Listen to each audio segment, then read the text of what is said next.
here. Here's one from my good friend Nathan Erbach. Says Tobias Merriweather is the best freshman wide receiver season at ND since Kevin Stefferson. I have to look up Kevin Stefferson's stats. However, off the top of my head, I think, he was a guy that really showed some big playability. I think maybe had 600 or so yards his freshman year. That's a tall order, Nathan. But I agree. I think Tobias Merriweather is going to be a guy that is really, really important and really, really productive in Notre Dame's offense. I think Notre Dame's offense is kind of geared to a guy that can stride like Merriweather does, that has the wide catch radius like Merriweather has. And I also, don't sleep on Jaden Thompson either. I really, really like that kid as well, and what he can do. And I think he's a confident kid that Marcus Freeman really likes as well. I like this comment as well. I didn't really touch on this, but I'm going to say Chloe, maybe that is. Thank you for your comment. He says, if Logan Diggs is back in 100% in Columbus, he's a difference maker.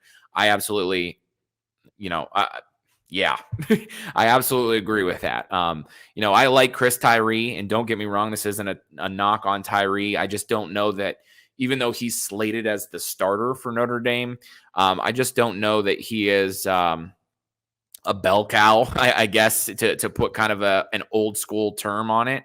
I just don't know that he's going to be the guy that carries the load often. I think Chris Tyree is going to be the guy.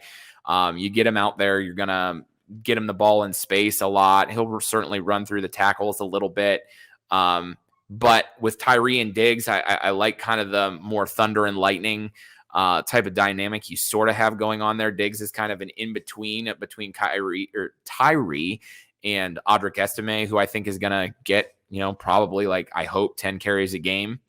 So Logan Diggs, I sure hope he's healthy. We're kind of keeping an eye on that shoulder. Sounds like he's on track to maybe at least see how it goes against Ohio State. Here's a comment from a Notre Dame hater. Edward says, we all saw Freeman's defense blow a bunch of leads last year, and y'all think he will be this great head coach. Notre Dame lost one game last year, and they trailed the game the whole game. So not 100% sure where that comes from. I would say 11-1 is a pretty good track record for in a defense that, if you watched it from the beginning of the year, was only getting better as the year went on. So not really sure.